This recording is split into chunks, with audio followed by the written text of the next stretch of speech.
I actually think I should introduce myself. I had two people come in tonight and say, "So do you work here at First Lutheran?" I kind of like that. Well, I do sort of, yes. It is a delight to have you here. And if we could give a round of applause to our organist and to First Lutheran Church.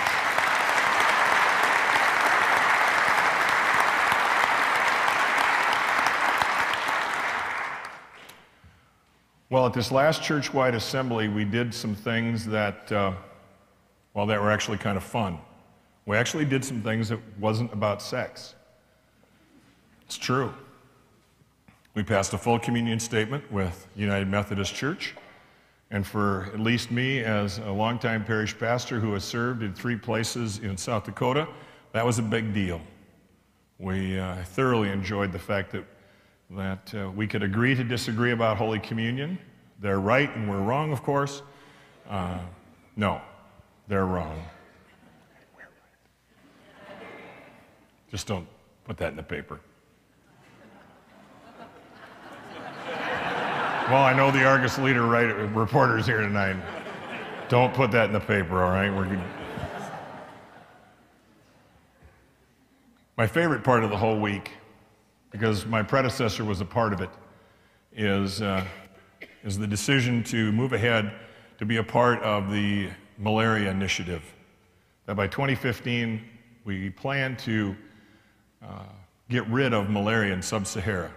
We're working with the UN, with the Missouri Synod, and with a couple by the name of Bill and Linda Gates. They're pretty serious about this, folks. They gave $2 billion to get it done.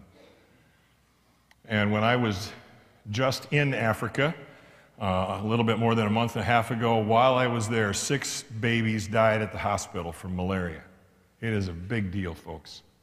Approximately 3,000 people a month during the rainy season die in Cameroon.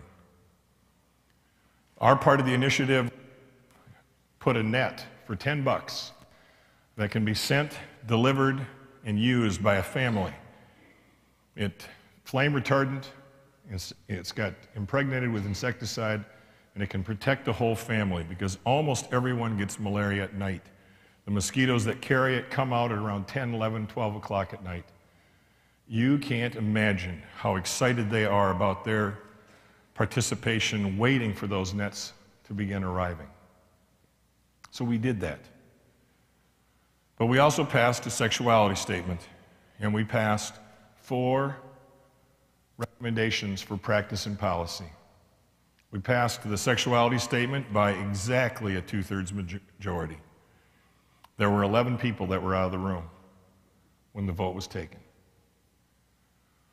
So, there are parts of this sexuality statement that I love. There is a great piece in there about pornography and its impact on the family. After my talk in Rapid City, a young man that I know that works for the Division of Criminal Investigation came up to me and he said, "Bishop, I read that part, I use it in my work, I've brought it into my confirmation class, it is great stuff. And you need to tell people that there's actually some good things in that sexuality statement." But the part, and the reason, of course, why we're here, is that there were 4 positions that were laid out for the church. And we've said that each of those 4 have a place in this church. And you know those 4 positions don't agree. They range from position number 1, that understands that homosexual behavior is sinful, to number 4, where homosexual relationships within a committed relationship should have the same status as marriage.